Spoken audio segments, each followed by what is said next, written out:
जय श्री राधे गुरुजी। जी गुरुजी, मैं बिहार के बेगूसराय ज़िला से आया हूँ। आपके आशीर्वाद से तो सब कुछ बहुत बढ़िया चल रहा है। एक मेरा ये भतीजा है जो गलत डायरेक्शन में जा चुका है, मतलब इसको पढ़ाई में इंटरेस्ट नहीं है, इसके अलावा हर चीज़ ये समझता है, लेकिन इसको पढ़ाई से कोई मतलब नहीं है, लेकिन दुनिया का हर चीज़ से इसको मतलब है। तो थोड़ा इसी को सर गाइड कर देते हैं। बात कराओ। जी सर। महाराज जी राधे राधे। क्या नाम है आपका? हर्ष कुमार। पढ़ते हो? हाँ। क्या पढ़ते हो भैया? कौन सी कक्षा है? 10th। 10th। तो अभी 10th गए हो कि निकल गए आगे? 10th गए हैं। गए हो तो आपका मन पढ़ाई में लगता है? हाँ महाराज जी। खूब पढ़ाई करना मन लगा के। पढ़ लिख के क्या विचार है, आगे क्या करने का है? Government job. जॉब करना है तो पढ़ाई करनी पड़ेगी मन लगा के। जी महाराज। तो आप तो मोबाइल चलाते हो ज़्यादा। जी महाराज जी। मोबाइल चलाते हो? जी महाराज जी। सिगरेट पीते हो? नहीं महाराज जी। सिगरेट तो पीते हो ना कभी कभी दोस्तों के साथ? शराब भी पीते हो? नहीं महाराज जी। कभी कभी एक आध नहीं पैक? महाराज जी। सही। खाओ माँ कसम के शराब नहीं पीते।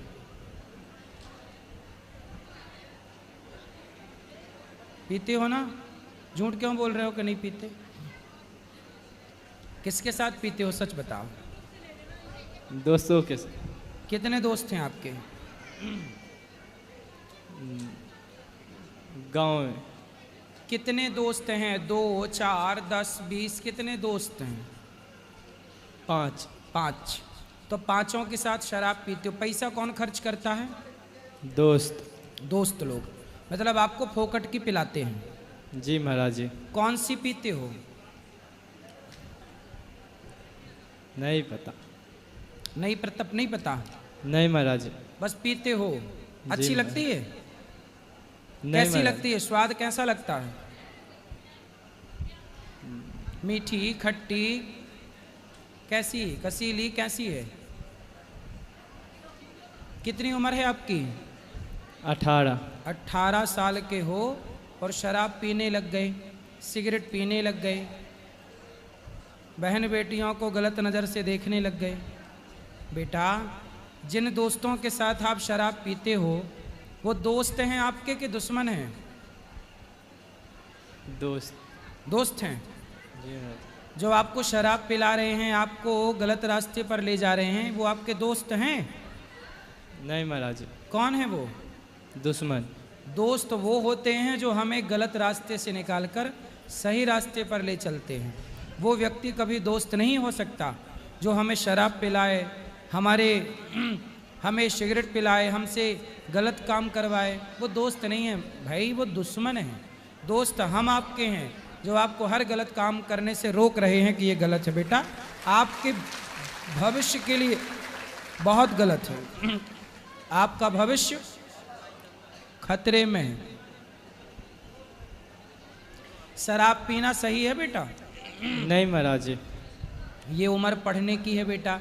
पढ़ाई करो, मन लगा के नाम कमाओ, इज्जत कमाओ, पैसे कमाओ, राष्ट्र की सेवा करो, समाज की सेवा करो। आप पैसे कमाओगे तो आपके कारण 4 लोगों की गरीबी दूर कर सकते हो आप अपने मेहनत के बल पर। और आप ही यदि शराब पियोगे तो आप खुद का रास्ता भटक जाओगे, दूसरों को क्या रास्ता दिखाओगे? बताओ, आप जिस रास्ते पर चल रहे हैं वो रास्ता सही है कि गलत है? गलत। गलत है ना? सही रास्ता बताओ क्या है? पढ़ाई लिखाई करना। पढ़ाई करना, समाज की सेवा करो। शराब पीने वाला हर व्यक्ति सही होता है कि गलत होता है? गलत होता। तो आप सही हैं कि गलत हैं? गलत। तो अब सही बनोगे ना? हाँ। पक्का? पक्का। बेटा, आपसे बड़ी उम्मीद है आपके माँ बाप की। खूब पैसे कमाओ, समाज की सेवा करो, अच्छे काम करो ना, किसी को भोजन कराओ, किसी प्यासे को पानी पिलवाओ। पैसे का ये भी उपयोग है। शराब पीना, गलत काम करना, ये तो बेटा आपकी ज़िंदगी ख़त्म कर देगी शराब। बॉलीवुड के लोग तो शराब बेच रहे हैं, आप लोग पियो इसलिए, वरना बॉलीवुड के लोग खुद शराब का प्रचार कर रहे हैं। शराब अच्छी होती तो बोतल के नीचे क्यों लिखा होता कि शराब पीना स्वास्थ्य के लिए हानिकारक है। बॉलीवुड के लोग तो चाहते हैं कि आप बर्बाद हो जाओ, वो तो आपके पिता माता और हम लोग चाहते हैं कि आप देश की तरक्की करो, पैसा कमाओ, नाम रोशन करो। आपका भला भी तो नहीं सोच सकते ना सब लोग। आपका भला कौन कौन सोचता है बताओ? माता पिता। हम सोच रहे हैं कि नहीं आपका भला? जी महाराज जी। बॉलीवुड सोच रहा है आपका भला? नहीं महाराज जी। इसलिए आज युवाओं का सबसे बड़ा दुश्मन कोई है तो बॉलीवुड है। आज युवा लोग, ये देखो ये लड़का शराब पीने लग गया, क्यों? क्योंकि ये पिक्चर देखता है कि यार वो हीरो शराब पी रहा है तो अपन पीने में क्या, अपने को पीने में क्या दिक्कत है? क्यों? बात सही है कि गलत है? जी महाराज। पिक्चरों में शराब के सीन देखते हो कि नहीं? जी। उसी से प्रेरणा लेते हो ना पीने की। जी। मतलब आप लोगों को, आज के युवाओं को बिगाड़ने वाली कौन है? बॉलीवुड बिगाड़ रही है। ये देखो उसका एक जीता जागता उदाहरण, 18 साल का लड़का जिसकी सामने पूरी जिंदगी पड़ी है आगे काम करने के लिए, तरक्की करने के लिए, राष्ट्र की सेवा करने के लिए। यही लड़का आगे चल के विधायक बन सकता है, सांसद बन सकता है, मुख्यमंत्री बन सकता है, प्रधानमंत्री बन सकता है, राष्ट्रपति बन सकता है। लेकिन आज 18 साल की उम्र में खड़ा होकर ये शराबी बनने चला। क्यों? क्योंकि बॉलीवुड से जुड़ गया। बेटा आप बहुत काम कर सकते हो देश के लिए, है ना? अपने माँ बाप के सपने साकार करो बेटा। शराब पीने से आपका कोई भला नहीं। पक्का वादा करो कि आज से शराब नहीं पियोगे। पक्का वादा करते हैं अब से शराब नहीं पिएंगे। और सिगरेट नहीं पियोगे। और सिगरेट भी नहीं पिएंगे। मोबाइल उतना ही चलाओ जितनी ज़रूरत है, बाकी टाइम पढ़ाई। तपना पड़ेगा बेटा, पढ़ाई करोगे आगे बढ़ोगे। जी महाराज। पक्का वादा? पक्का आओ वादा। माँ कसम के आज के बाद शराब नहीं पियेंगे, सिगरेट नहीं पियेंगे। माँ कसम खाते। क्या? अब शराब सिगरेट नहीं पिएंगे। गांजा वांजा कुछ नहीं? नहीं गुरुजी। गांजा पीते हो? नहीं गुरुजी। ठीक है, ताली बजाओ बच्चे के लिए। चलो खुश रहो, भगवान आपको सुखी रखे। धन्यवाद गुरुजी। राधे राधे गुरुदेव जी। हाँ जी। मैं राजस्थान से आया हूँ। बोलो। मेरे काफ़ी प्रश्न हैं। बोलो बोलो, माइक पास में लो बस। मेरा पहला प्रश्न है करियर से रिलेटेड। बोलो। मैं 3 टाइप के करियर सोच रहा हूँ। पहला सरकारी नौकरी, दूसरा व्यवसाय, तीसरा नेता। तो इन नेता को तीसरे नंबर पर रखा है। हाँ, क्योंकि उसमें ज़्यादा, सबसे ज़्यादा सही कंपटीशन है। है। जो नौकरी नहीं कर पाया, बिजनेस नहीं कर पाया, वो करे क्या? चलो भैया नेता हाँ। बन जाते हैं। ऐसे लोग होते हैं। सही है। तो उनमें समझ नहीं पा रहा। जो 2018 में कहीं सफल नहीं हो पाया, हाँ। वो ट्राई कर रहा है कि नेता बन जाओ। हाँ। नहीं, सही है। फिलहाल तो मैं यूपीएससी की तैयारी कर रहा हूँ नई दिल्ली में। नहीं सही है, मैं आपके लिए नहीं एक बात बोल रहा हूँ, आप ठीक कह रहे हैं। देखो सबसे उत्तम क्या है? हाँ, मैं उत्तम काम है बिजनेस, मध्यम काम है नौकरी, और राजनीति बहुत बढ़िया है यदि बहुत बढ़िया तरीके से की जाए तो। राजनीति खुद के दम पर करनी चाहिए, किसी के भरोसे नहीं। किसी के भरोसे करोगे तो सारी जिंदगी झंडे ही उठाते रहोगे पार्टियों के। खुद के बल पर करना होगा।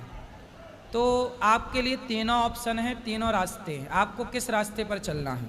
मैं फिलहाल तो सरकारी नौकरी की तैयारी कर रहा हूँ, क्योंकि घर वाले बोलते हैं कि व्यवसाय के लिए पैसा चाहिए, और मैं मध्यम वर्ग से आता हूँ, मेरे पास पैसा नहीं है।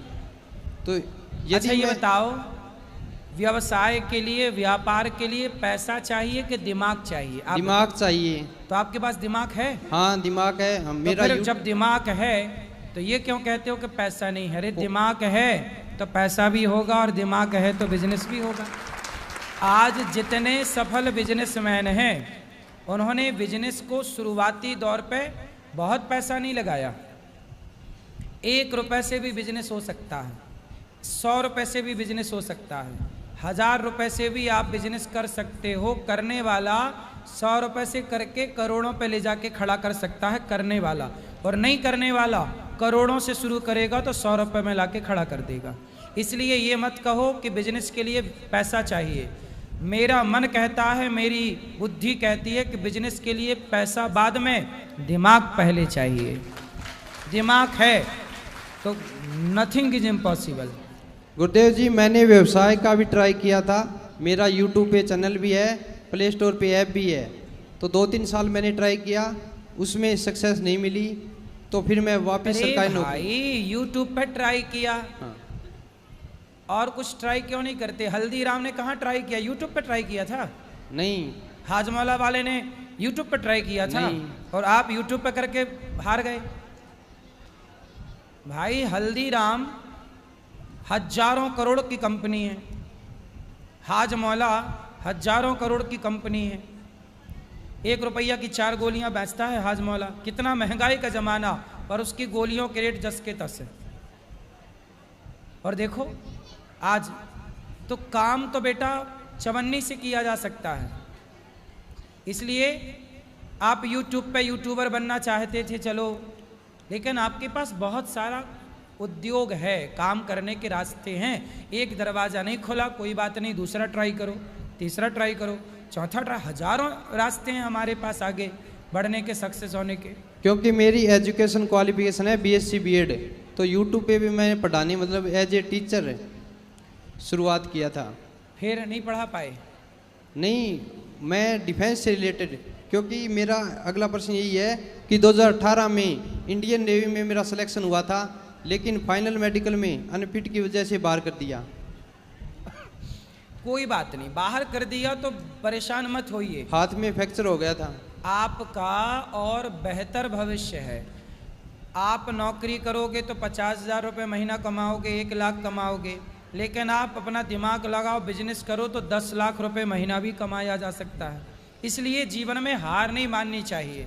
चुनौतियां हैं, सामना करो। एक जगह से नहीं सिलेक्शन हुआ, दूसरा ट्राई करो, उससे बेहतर है। ईश्वर शायद आपको और बेहतर देना चाह रहे हैं, आप समझ नहीं पा रहे हैं ईश्वर के सारे को। और भविष्य को लेकर बहुत चिंता हो रही है कि नौकरी मिलेगी या नहीं, आगे फिर क्या नौकरी, फिर नौकरी। अब ना बोलना दोबारा नौकरी। बिजनेस करो, व्यापार करो। नौकर क्यों बनना है भाई? ये बताओ, नौकर बड़ा होता है कि मालिक? मालिक। तो नौकर क्यों बनना है? मालिक बनो ना, नौकरियां देने वाला बनो। लेना क्यों है भाई? कॉन्फिडेंस नहीं है। अरे बढ़ाओ, कॉन्फिडेंस बढ़ाओ। घर वाले भी सपोर्ट नहीं करे। घर वाले बोले सरकारी नौकरी। हम आपका सपोर्ट कर रहे हैं, हम आपको कॉन्फिडेंस दे रहे हैं हाँ। कि आप सफल हो सकते हैं। कोशिश करने वालों की कभी हार नहीं होती। फिर गिर के खड़ा होना सीखो। बच्चा चलता है तो बार बार गिरता है, फिर खड़ा होता है। यदि वो गिरे ना तो चलना ना सीखे। इसलिए बेटा घर वालों ने पाल पोस के बड़ा कर दिया, घर वालों को फ्री करो। आप अपनी जिम्मेदारी खुद लो, आपकी जिम्मेदारी कोई ना लेगा। सफल बनना है, हम कहते हैं सब्जी के ठेला से शुरू करो, सब्जी की दुकान लगाने से शुरू करो। सब्जी की दुकान लगाने वाला भी आज 20-25 हज़ार रुपये महीना कमा रहा है। बोलो हाँ। यस। नहीं कमा रहा? यस, कमा रहा है। फिर उस पैसे से आप और बेहतर कर सकते हैं, उस पैसे से और बेहतर कर सकते हैं। सब्जी बेचने वाले लोग भारत में सब्जी बेचते थे, किलो 2 किलो टमाटर से शुरू किया था। आज कंटेनरों में भर भर के टमाटर अमेरिका लंदन जा रहा है। करने वाले ये भी कर रहे हैं। सब्जी का व्यापार विदेशों में कर रहे हैं, वो करोड़ों का टर्नओवर है उनका। और तुम बोल रहे हो कि नहीं जी, आजकल हमारे युवा ने गलती कर दी। आप जैसे युवा क्या करते हैं, आप लोग बोलते हैं नहीं जी हम नौकरी तो कर लेंगे पर सब्जी नहीं बेचेंगे। अरे नौकरी करने वाला 20 कमाता है तो सब्जी बेचने वाला 50 कमाता है। आपने काम को सम्मान नहीं किया, आपने बोला ये काम छोटा है। अरे साहब, काम कोई छोटा बड़ा नहीं होता। आपके काम से जिस दिन आप काम का सम्मान करने लग जाओगे ना, वही काम आपको बहुत बड़ा बना देगा। काम को आप बड़ा करो, काम आपको बड़ा करेगा। घर में वैसे पैसे की दिक्कत नहीं है। मेरे पापा भी बिजनेस में मतलब काम कर रहे हैं, ट्रांसपोर्ट में। और मेरा छोटा भाई है, वो 2 साल छोटा है, वो इंजीनियर है।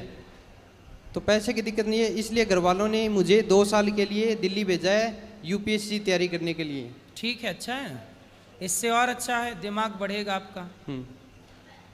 चलो अब सबको थोड़ा थोड़ा मौका दो, बोलो जल्दी। और मैं वृंदावन आया हूँ, ये घर वालों को भी पता नहीं है। फिर भाग के आ गए? नहीं, दिल्ली रह रहा हूँ ना मैं। अच्छा, दिल्ली से 3 घंटे का रास्ता है। 3 दिन से वृंदावन में रह रहा हूँ मैं। सही है, आते रहा करो। अब आते रहेंगे। अभी ये लास्ट सितंबर में मेरा एक सरकारी गवर्नमेंट जॉब का एग्ज़ाम भी है राजस्थान में, 50,000 भर्ती है, वो ट्राई कर रहे हैं। कर लो, ट्राई करने में बुराई नहीं है, सरकारी ट्राई करने में बुराई नहीं है। सिलेक्शन नहीं हुआ तो अनुभव तो मिलेगा। हम ये सोच रहे हैं जरूरी नहीं है कि सफलताएं मिले, कई बार असफलता भी सफलता के दरवाजे खोल दिया करती है।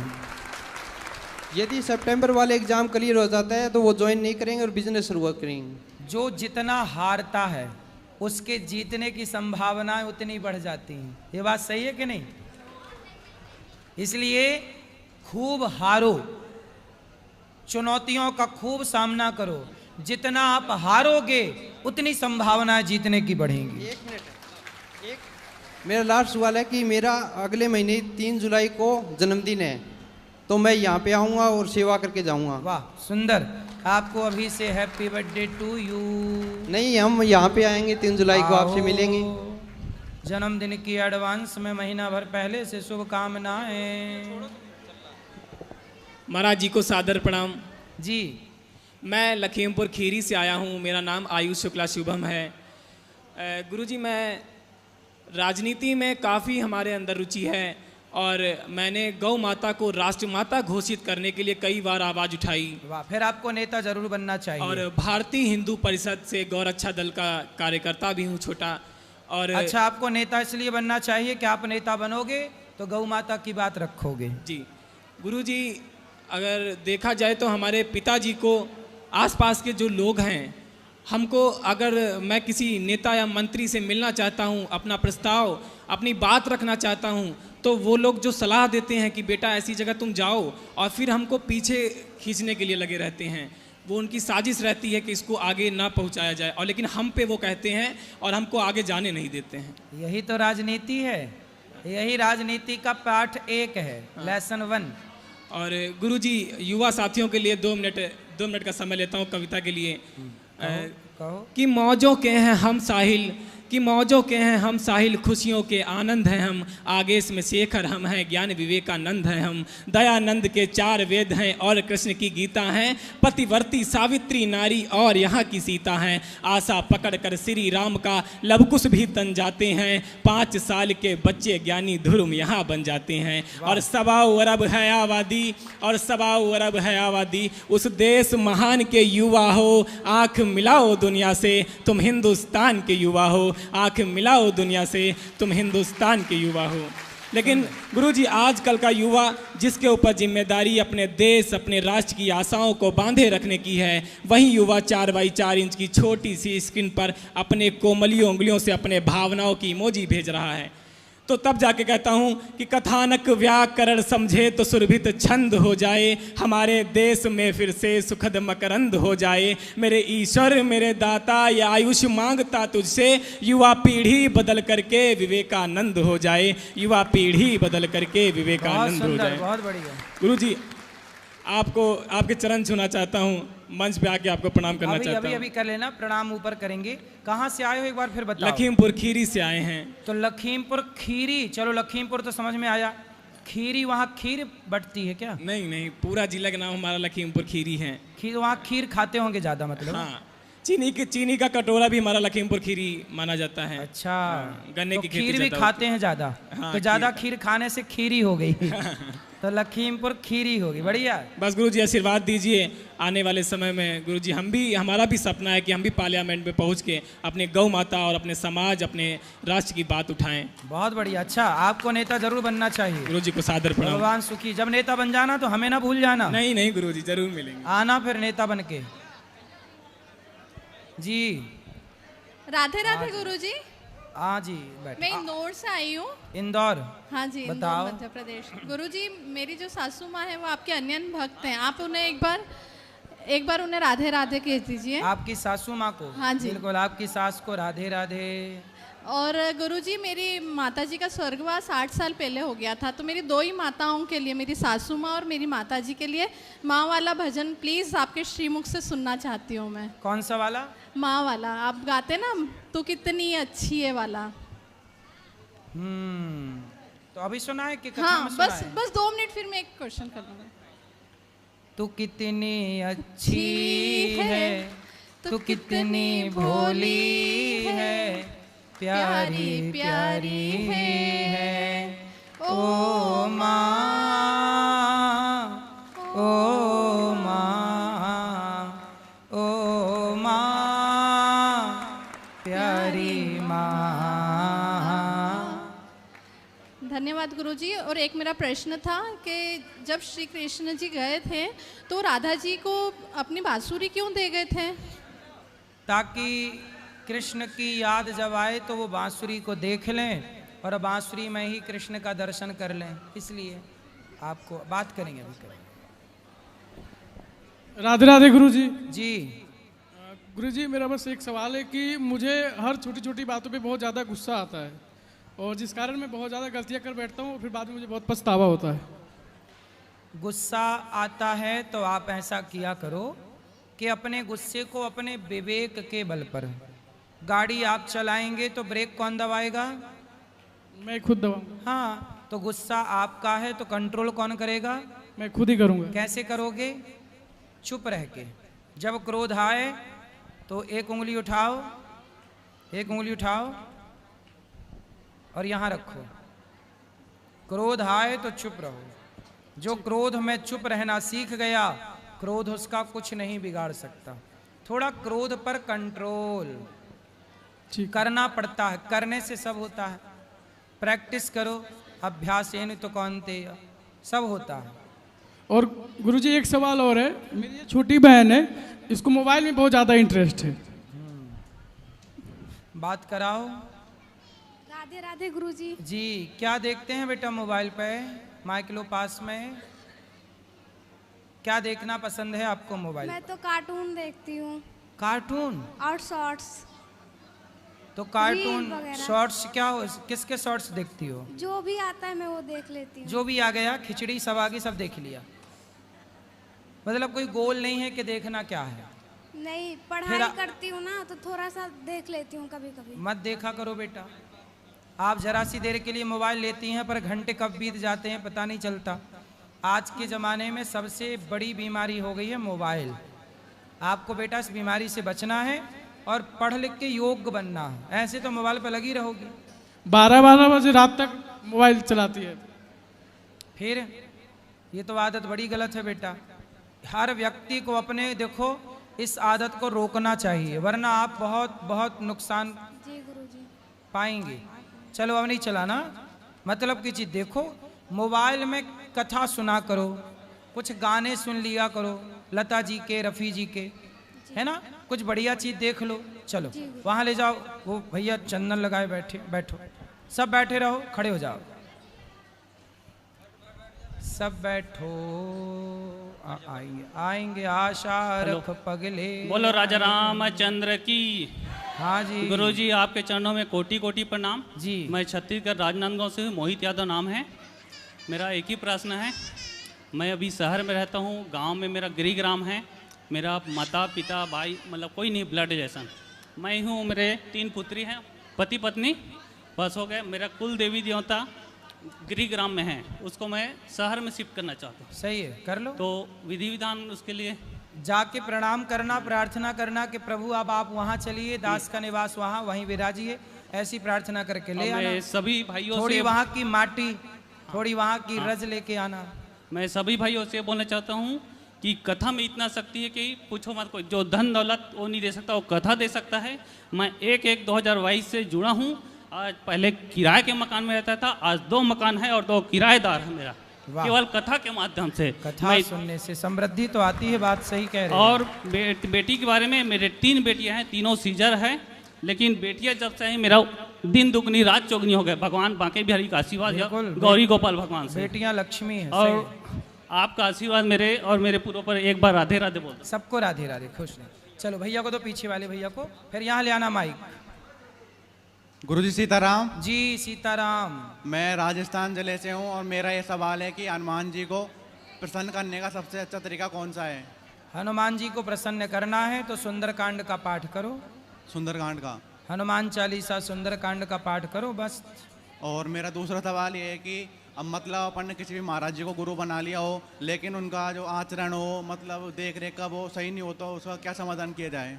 तो ऐसे व्यक्ति का त्याग कर देना चाहिए। त्याग जो कर देना। पथ भ्रष्ट हो उसका त्याग कर देना चाहिए। तो त्याग के लिए क्या क्या करना पड़ता है? क्या करेंगे, त्याग दो बस, उससे दूरी बना लो। और आपसे गुरु मंत्र लेना है तो कब लें? मंत्र 8 बजे दिया जाता है। ठीक है सर, धन्यवाद। यहाँ ले आना, माइक, खड़े हो जाओ। ये पोस्टर वाली बहन को बात कर लेते हैं, फिर आप बात करना। बोलो। राधा कृष्ण दासी रूबी गुरुदेव के श्री चरणों में कोटि कोटि प्रणाम करती है। जी गुरुदेव, मेरा पूरा परिवार 10 सालों से आपकी कथा सुनता है, लेकिन कन्हैया ने 2025 में मुझे बुलाया और मेरे परिवार को भी। मैं धन्य हो गई आपके इस गौरी गोपाल आश्रम में आके। और आज कन्हैया ने मेरे मैया को, मेरे बाबा को, सबको बुलाया। और जैसे मैंने आपकी इस भूमि पर चरण रखा, वैसे एक व्यक्ति आए जो बहुत अच्छे, मतलब पैसे वाले थे, लेकिन आपके गौरी गोपाल आश्रम जो सामने है उसमें उनको अलाउ नहीं था जाना, क्योंकि उसमें सिर्फ महिलाएं जाती हैं। और उनकी मैया खो गई हैं और उन्होंने मुझसे मतलब रोते हुए कहा कि दीदी मेरी ये सहायता करो मेरी मैया को खुजवाने में। गुरुजी से कहना कि ये पोस्टर अपने यहाँ मतलब माइक में कह के बोल दें। मिल जाएंगी तो जरूर सूचना दे दिया जाएगा। और बोली गौरी गोपाल आश्रम में कर लो, जूम कर लो भैया, दिखा दो मैया गुम हो गई हैं तो। चलो ठीक है। और गुरुजी जाएंगी तो बताएंगे। मेरा प्रश्न है जी कि गुरुदेव, क्या हर कन्या को विवाह करना आवश्यक है? आपका मन नहीं है? जी नहीं। क्यों? गुरुदेव, मेरे माता पिता कहना है कि मैं समाज को देख के मुझे विवाह करना जरूरी है। मतलब उन्हें लगता है कि समाज को देखते हुए तुम्हारा विवाह करना जरूरी, नहीं तो समाज जीने नहीं देगा। लेकिन मेरा उद्देश्य है कि मैं विवाह ना करूं, मैं आपके जैसे सेवा करूं। तो अभी मैं एक शिक्षक हूं, प्राइवेट इंग्लिश मीडियम स्कूल में पढ़ाती हूं और मैंने बीएड क्वालिफाइड किया है। अभी मेरी प्रिपेयरिंग चल रही है और मैं 30 से 40 बच्चों को कोचिंग भी पढ़ाती हूं। लेकिन आपके आश्रम में आने के पश्चात मुझे ऐसा प्रतीत हुआ कि अब मुझे कोचिंग फ्री कर देना चाहिए, क्योंकि मेरे पास जो ज्ञान है और मैं उसी से सेवा पहले स्टार्ट करूं। सही है। तो कोचिंग पढ़ाया करो बच्चों को, थोड़ा निःशुल्क पढ़ाया करो। जी गुरुदेव। तो इसके लिए मुझे अपने कोचिंग में शास्त्र अध्ययन भी रखना है, तो इसके लिए मुझे आपकी बहुत ज़्यादा ज़रूरत है। मुझे ज्ञान देने वाला कोई नहीं है। कौन सा ज्ञान चाहिए बताओ? मुझे अपने बच्चों को कैसे गाइड करूं? जैसे अभी आपने आज की कथा में बताया कि सीबीएसई बोर्ड के बच्चे तो हैं, पढ़ते तो हैं, लेकिन संस्कार नहीं है। तो उनके अंदर संस्कार कैसे डालूं? शास्त्र अध्ययन का ज्ञान कैसे दूं? क्योंकि हमारे गुरु तो आप हैं और हम आपसे 10 सालों के बाद आपकी कथा सुने, 10 साल लगातार, तो जाके आज मिले, कन्हैया ने मुझे बुलाया। तो आज मैं 7 से 8 दिन हो गया मुझे आए, मैंने हर जगह दर्शन किया, लेकिन जो चीज़ मैंने आपके यहाँ आके देखा, माँ की सेवा, भोजन जो आपके यहाँ चलता है, वो सब देख के मुझे ऐसा लगा कि सच में मैं जो अपनी मैया से कहती हूँ मुझे करना चाहिए। तो आप मेरी मैया को, मेरे बाबा को समझाइए कि विवाह ही सब कुछ नहीं होता। मैं अपने पैरों पे खड़ा रह के समाज की सेवा कर सकती हूँ। बिल्कुल कर सकते हैं, सही है। तो गुरुदेव, मुझे विवाह करना चाहिए, माँ बाबा की बात माननी चाहिए या कितनी फिर? बहन हो आप? 3 बहन हो। और मेरे भ्राता 2 हैं। देखो, आपका विचार अच्छा है कि समाज सेवा करना चाहिए, लेकिन आपको आपके मन पर भरोसा है? यस जी गुरुजी। सुनो, मन आज तो चलो ठीक है, कल को मन यदि भटका तो यदि आप अपने मन को सदा कंट्रोल कर सकें, अपने मन पर आप हावी हो सकें, तो फिर ठीक है, आप समाज की सेवा करिए। समाज की सेवा तो सबसे बेस्ट, इससे बढ़िया कोई काम नहीं हो सकता, लोक परलोक दोनों के लिए। तो गुरुजी, आपके यहाँ गुरुकुल है, तो आपने गुरुकुल में कन्याओं का स्थान क्यों नहीं दिया? इसलिए तो आज ही कथा में बोले कि हम एक विद्यालय बना रहे हैं जहाँ बेटियां भी पढ़ेंगी और बेटे भी पढ़ेंगे। तो और आप साथ जुड़े रहना, तो आपको ही वहाँ पढ़ाने के लिए हम नियुक्त करेंगे कि आप पढ़ाना, ठीक है? तब तक और आप अपना अध्ययन मजबूत करो। तो गुरुदेव, अभी मतलब कि मुझे क्या करना चाहिए? क्योंकि माँ बाबा बहुत ही जोरों से बच्चों को कोचिंग के दौरान कथा में जो हम अच्छी अच्छी बातें बताते हैं, आप थोड़ा भगवत गीता पढ़ना स्टार्ट करो। गुरुजी, हम भगवत गीता भी पढ़ते हैं, फिर वही अच्छी अच्छी बातें अपने बच्चों को बताओ। तो शिक्षा के साथ संस्कार तब बनेगा जब आप बच्चों को भारतीय प्राचीन भारत के विषय में बताओगे कि हमारे भारत में क्या था। धर्म सबसे पहली आवश्यकता है। बच्चों को ये पढ़ाया जाए कि बेटा धर्म किसे कहते हैं। यदि दो चीजें पढ़ाई गई कि धर्म किसे कहते हैं और अधर्म किसे कहते हैं, आज बच्चों को पूछा जाए, यहाँ बैठे लोगों से पूछा जाए कि बताओ धर्म किसे कहते हैं और अधर्म किसे कहते हैं। बहुत सारे लोगों को पता ही नहीं कि धर्म क्या है और अधर्म क्या है। हम ये दो चीजें यदि बता पाएं बच्चों को कि धर्म क्या है, दया को धर्म कहते हैं, सत्य को धर्म कहते हैं, परोपकार परहित सरिस धर्म नहीं भाई, इसे धर्म कहते हैं। धर्म की बहुत गूढ़ गूढ़ बातें हैं। धर्म किसे कहते हैं? जैसे आप और मेरे बीच में कौन है? मेरे और आपके बीच में कौन है? गुरु और शिष्य का संबंध है। मेरे और आपके बीच में है धर्म। धर्म ही तो कहता है कि आप मेरे शिष्य हैं और मैं आपका गुरु हूं। वरना यदि लड़की को देख करके कोई लड़का गलत दृष्टि रखे या लड़की गलत दृष्टि रखे तो गलत दृष्टि भी तो रखी जा सकती है। पर मैं कहता हूं कि आप मेरी बहन हो, तो मैं कहता हूं मैं आपको देख रहा हूं तो बहन की दृष्टि से। ये कौन करवा रहा है मेरे से ये काम? मेरे भीतर का धर्म। मेरे भीतर का धर्म ही है जो हर स्त्री को माँ, बहन और बेटी के रूप में देखने के लिए विवश करता है। यदि धर्म मर जाए किसी का, तो रावण ने सीता मैया को देखा तो था। सीता तो जगत की माता थी, जगत जननी थी, पर जगत की माता को भी, सीता माता को भी रावण ने गलत नजर से देखा, क्योंकि रावण का धर्म मर चुका था। यदि धर्म जिंदा होता तो रावण किसी स्त्री को, पराई स्त्री को गलत दृष्टि से देखता ही क्यों? दुर्योधन का धर्म जिंदा होता तो भरी सभा में नारी के कपड़े उतारता ही क्यों? इसलिए मूल बात है धर्म को जानना। आज ना हमारे देश में एक बहुत बड़ी विडंबना, हमारा देश पता है क्या है? धर्म निरपेक्ष। निरपेक्ष का मतलब क्या हुआ? जीरो नहीं, सभी धर्मों को मानने वाला नहीं। निरपेक्ष का मतलब होता है सापेक्ष, और सापेक्ष का उल्टा निरपेक्ष। निरपेक्ष का मतलब होता है कि आप धार्मिक नहीं हैं। जी गुरुदेव। आप धार्मिक क्यों भैया? क्या आप किसी लड़की को बहन के रूप में देखना, क्या ये धर्म नहीं है? यही तो धर्म है। रावण के भीतर धर्म होता तो क्यों देखता? जी गुरुदेव। आज तुम कह रहे हो धर्म निरपेक्ष। धर्म निरपेक्ष बन गया तभी तो बलात्कार हो रहे हैं। धर्म सापेक्ष होता तो बलात्कार क्यों होता?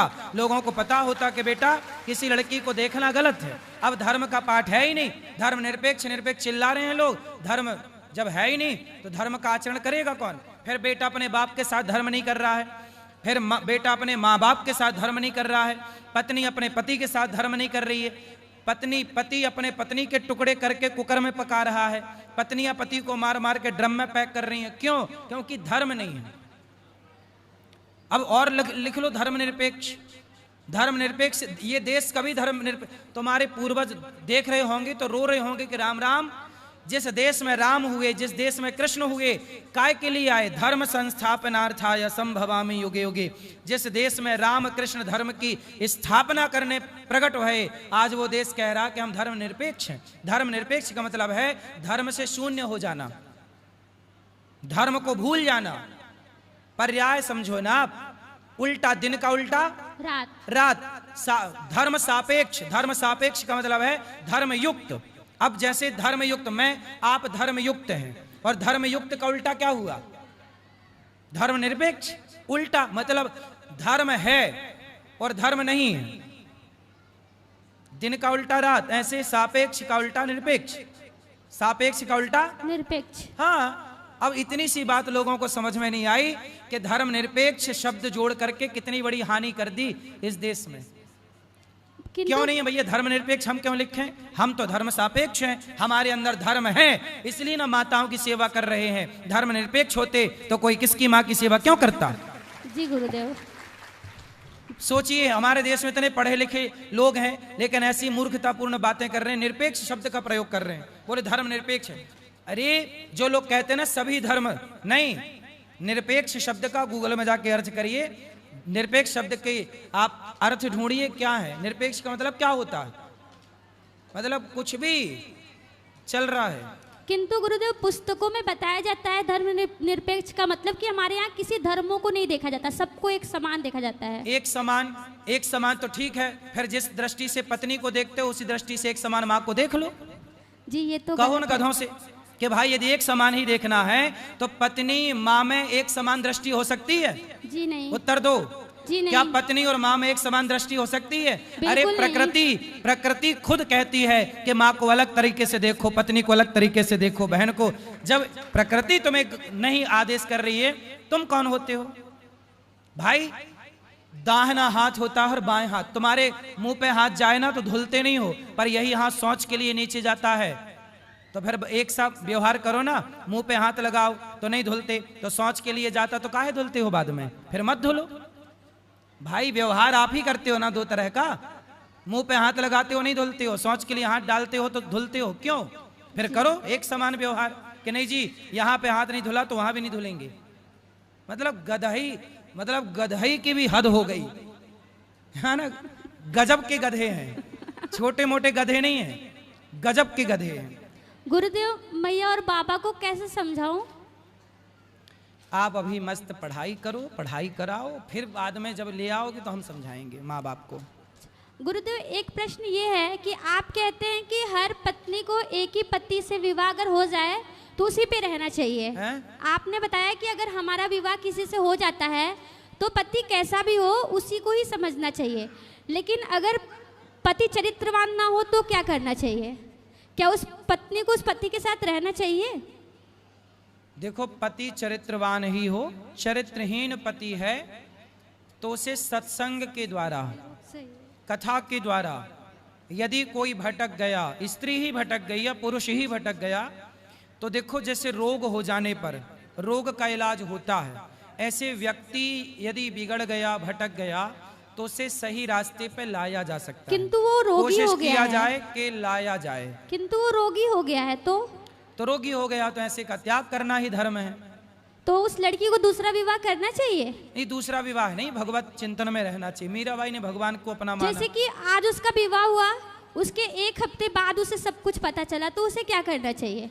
तो आपने पति को समझाना चाहिए कि अब हो गया भैया, अब हमारे संग रहो। नहीं तो वो रोगी हो गया है ना, उसके पास जो भी जाएगा उसे भी उसको एड्स हो गया है। अच्छा, उसको एड्स हो गया जी। तो ये पहले चेकअप नहीं कराए? जी नहीं। देखो मैं कथाओं में ये बात बोलता हूँ कि शादी करने के पहले लड़का लड़की का एक चेकअप करा लो, मेडिकल टेस्ट करा लो। अब देखो लड़की का विवाह हो गया, पता चला कि एड्स है, एड्स का कोई रोग इलाज ही नहीं है। अब बताओ लड़की की जिंदगी हो गई खराब। इसलिए शादी ब्याह करने के पहले आज के छोरा छोरी लिव-इन में रहते हैं, इनका एड्स टेस्ट जरूरी है। तो गुरुदेव उस कन्या को क्या करना चाहिए? उसके लिए क्या धर्म होगा? अब उसके लिए धर्म क्या होगा? क्योंकि आप कहते हैं दूसरी विवाह करना पाप है, लेकिन उसका पूरा जीवन ऐसे पड़ा हुआ है। पूरा जीवन पड़ा है, पर जब तक वो देखो ऐसा है कि जब तक विवाह हुआ है तो जब तक वो है तो उसके साथ भले वो संबंध ना बनाए पर पति के भाव से सेवा करे, क्योंकि अब तो हो ही गया। ये तो पहले का डिस्कशन है कि भाई करें ब्याह की ना, अब तो हो गया, तो अब जैसा है आप संबंध ना बना के उसके साथ केवल उसकी सेवा के भाव से रह सकते हैं। उसको घृणा आती है उसको देख के। कौन? पत्नी को? अच्छा, उसे हुआ कैसे? आजकल एड्स ऐसे भी तो हो सकता है ना कि किसी का ब्लड चढ़ गया, धोखे से ब्लड आ गया तो भी हो जाता। जरूरी नहीं है कि वो किसी के साथ संबंध बनाया हो तो ही एड्स हुआ हो। डॉक्टर का कहना है कि बहुत ज्यादा मतलब इनका रिलेशन शिफ्टिंग हुआ इसलिए। हाँ, तो यही कारण होता है इसका, बीमारी का। तो चलो ऐसे ये सब पहले चेक करना चाहिए। बेटी का विवाह मजाक नहीं है, पानी पियो छान के, विवाह करो जान के, बहुत पड़ताल करनी चाहिए। गुरुजी कन्या को क्या करना चाहिए? उसे दूसरा विवाह करना चाहिए? सनातन धर्म दूसरे विवाह की इजाजत नहीं देता। आगे हरी इच्छा है, जो उसे अच्छा लगे, जो रास्ता उस अच्छे रास्ते पर चले, बस वो सुखी रहे, ऐसा कार्य करे। गुरुजी वन प्रश्न और है, कल कर लेना बाकी सवाल, कल भी है, अभी इनके बाद आप कर लेना। फिर से बोलो। राधे राधे गुरुजी। जी जी। सबसे पहले चरण स्पर्श आपको। खुश रहिए। बहुत सौभाग्यशाली हूँ कि आपका सामने से दर्शन दूसरी बार प्राप्त हुआ। माता को लेकर के आया हूँ। गुरुजी मेरा 2 प्रश्न है जी। एक प्रश्न ये है कि धर्म का मार्ग कठिन है जिस पे राम चले थे, तो फिर धर्म के राह पर चलने के लिए जो एक मनोबल चाहिए उस पे थोड़ा आप कुछ बताएंगे। और दूसरा प्रश्न, धर्म के रास्ते पर तो सबको चलना चाहिए और धर्म का रास्ता कठिन नहीं है। धर्म का रास्ता क्या है? सत्य बोलो। क्या सत्य बोलना कठिन है? दया करो। क्या दया करना कठिन है? परोपकार करो। क्या परोपकार करना कठिन है? माँ बाप की सेवा करो। क्या माँ बाप की सेवा करना कठिन है? अरे धर्म का रास्ता सरल है, अधर्म का रास्ता गलत है। बाबा जी जो आप कह रहे हैं कि ये सत्य बोलना ये सारा चीज, लेकिन इसका जो हम इधर से कर रहे हैं इसका रिस्पॉन्स उल्टा हो रहा है, तो कठिन है ना? नहीं, कठिन नहीं है। धर्म के रास्ते पर चलना थोड़ा कह सकते हैं कठिन है। जी जी। पर कठिन काम नहीं करना, सरल सरल करोगे क्या? नहीं, कठिन भी करेंगे। फिर कठिन कौन करेगा? तो वही हौसला तो आपसे लेना है। इसलिए हम तो चल ही रहे हैं ना धर्म के रास्ते पर। फिर हम चल रहे हैं तो आप क्यों नहीं चल सकते? बिल्कुल। और दूसरा सवाल ये है कि आपके मार्ग में भी बहुत कठिनाई आई होगी। बिल्कुल आती है। आप मतलब पुरुषों में उत्तम पुरुषोत्तम एक श्री राम जी को कहा गया, और मेरी नज़र में आप हैं। आप जिस मार्ग पे चले हैं ये बहुत कठिन मार्ग है एक सामान्य व्यक्ति के लिए। तो मैं दुष्यंत कुमार का 4 लाइन आपके लिए प्रेषित करना चाहूँगा कि सिर्फ हंगामा खड़ा करना हमारा मकसद नहीं। ये आपकी ओर से है कि सिर्फ हंगामा खड़ा करना हमारा मकसद नहीं, सारी कोशिश है कि यह सूरत बदलनी चाहिए। आग मेरे सीने में ना सही, आग तेरे सीने में सही, लेकिन आग जलनी चाहिए। आग जलनी चाहिए। सुंदर, बहुत बढ़िया। धन्यवाद गुरुजी। सुंदर। बोलो बोलो। राधे राधे गुरुजी। हाँ जी।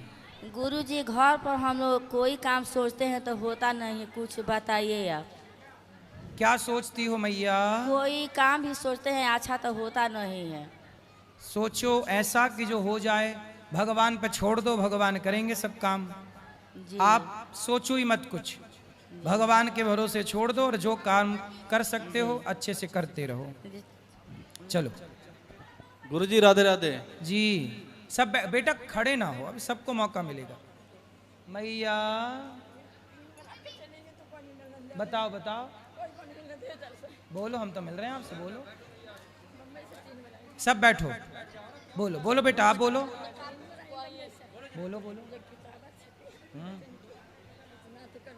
हाँ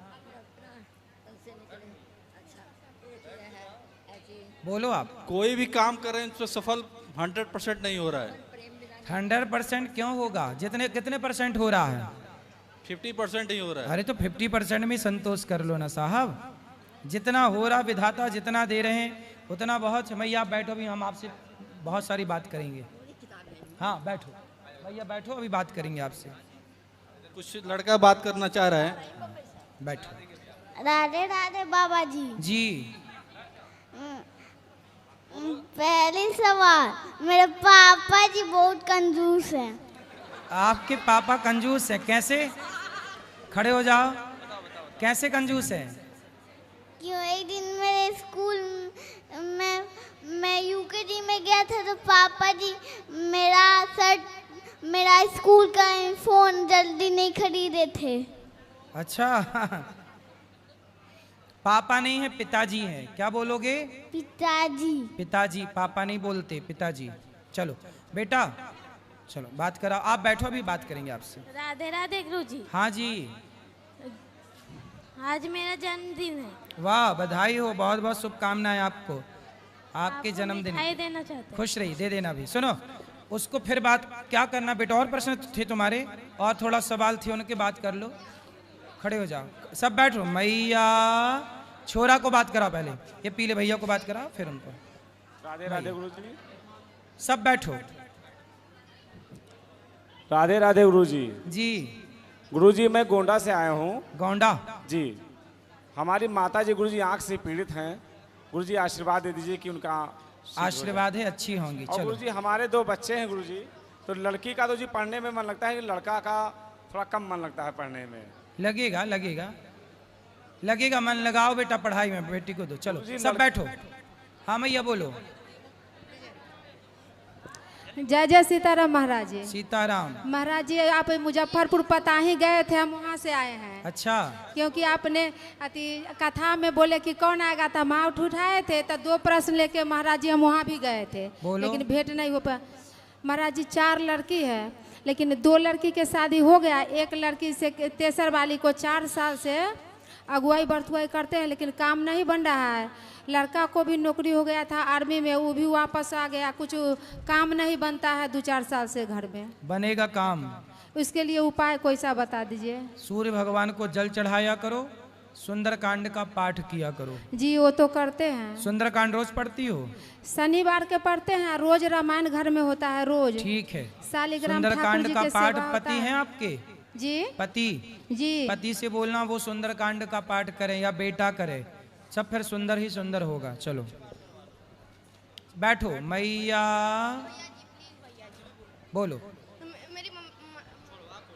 गुरुजी राधे राधे जी। गुरुजी आपसे मिलके बहुत खुशी हो रही है। खुशी हो रही है कि अब रो रही हो? गुरुजी खुशी के मारे हमारे खुशी के आंसू हैं ये, ना रो अब। गुरुजी आपसे मिलने का बहुत दिल कर रहा था।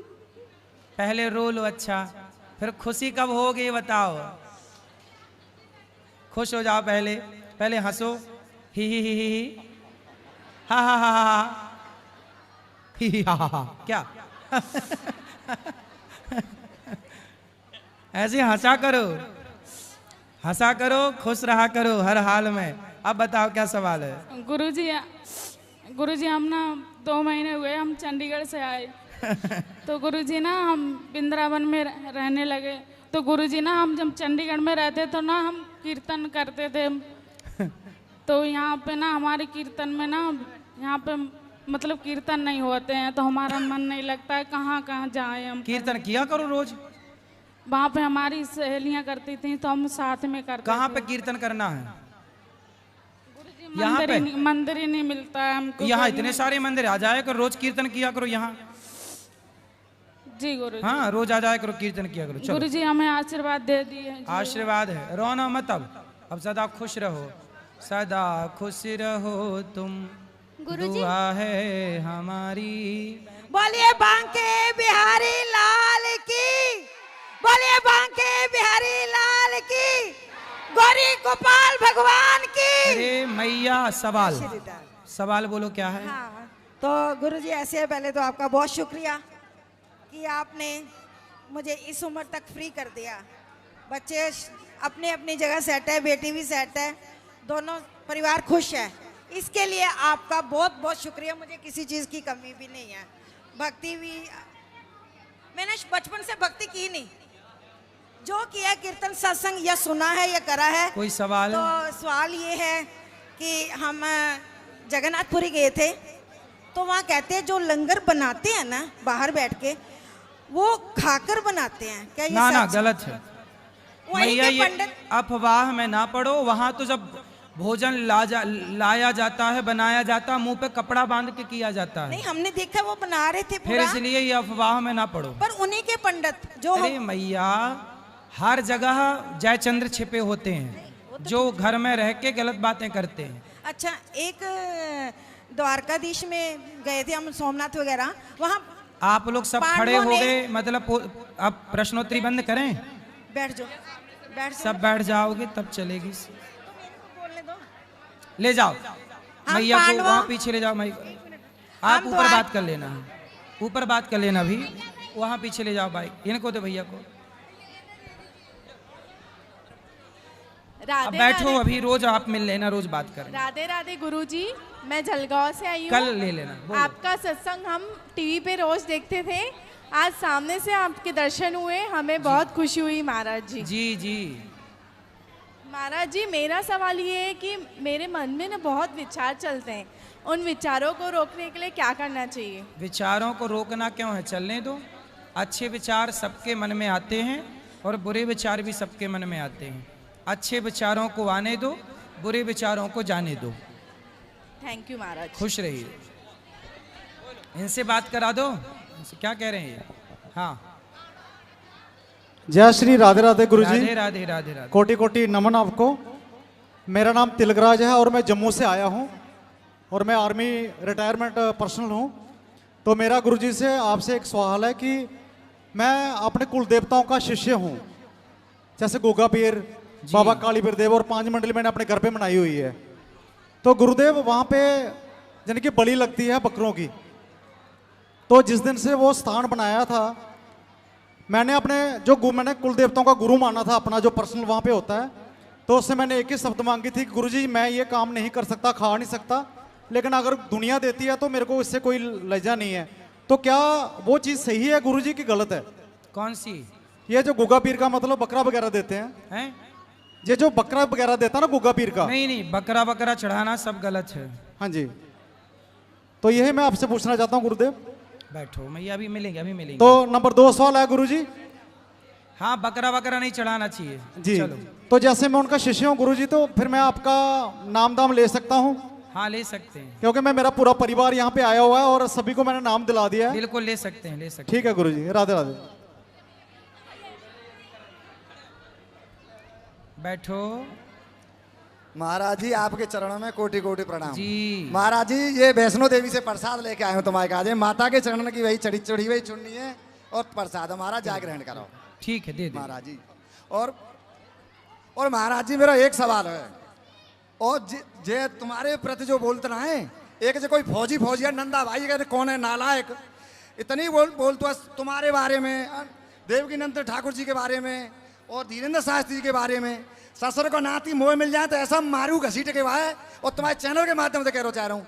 और मैंने भूतपूर्व सैनिक कल्याण बोर्ड थे, वहाँ के ITI मांगी है, वह देखो कैसा फौजी है वो, मैं देखूंगा वह। इतनी उल्टी सीधी बात करता है कि तुम्हारे क्या पति हैं। महाराज जी ऐसे पूछ सकते हैं क्या हुआ है? हरामखोर नेक शर्म महसूस ना होते। महाराज जी देश में 80% जनता के समाज सुधार में लग रहे हो तुम, मैं कह रहा हूँ क्या बात है? और उस हरामखोर को नेक शर्म ना मतलब भैंचोद मुंह से चंद है, इतनी माल लगा जहाँ में, मैं कह रहा हूँ तुम्हारे चैनल के माध्यम से कह रहा हूँ। सही है, हरामखोर है। मैं ITI मांगी, भूतपूर्व सैनिक कल्याण बोर्ड थे बाकी, मैं देखूंगा वह। चलो, हर एक के बारे में उल्टी बात करते हुए आप उसको समझाएंगे तरीके से, इसे जैसे शर्म ना आ रही जाए। सही है।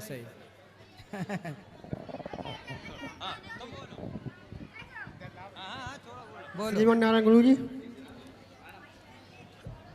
श्रीमन नारायण जी, खुश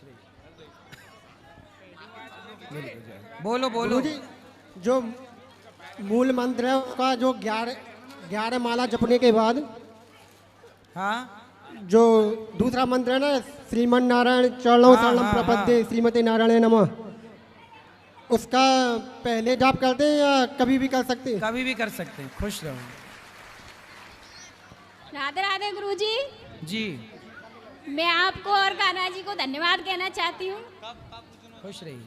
सही है, बताओ। पहली बार वृंदावन में आई हूँ और पहली बार में ही आपके दर्शन हो गए। खुश रहिए।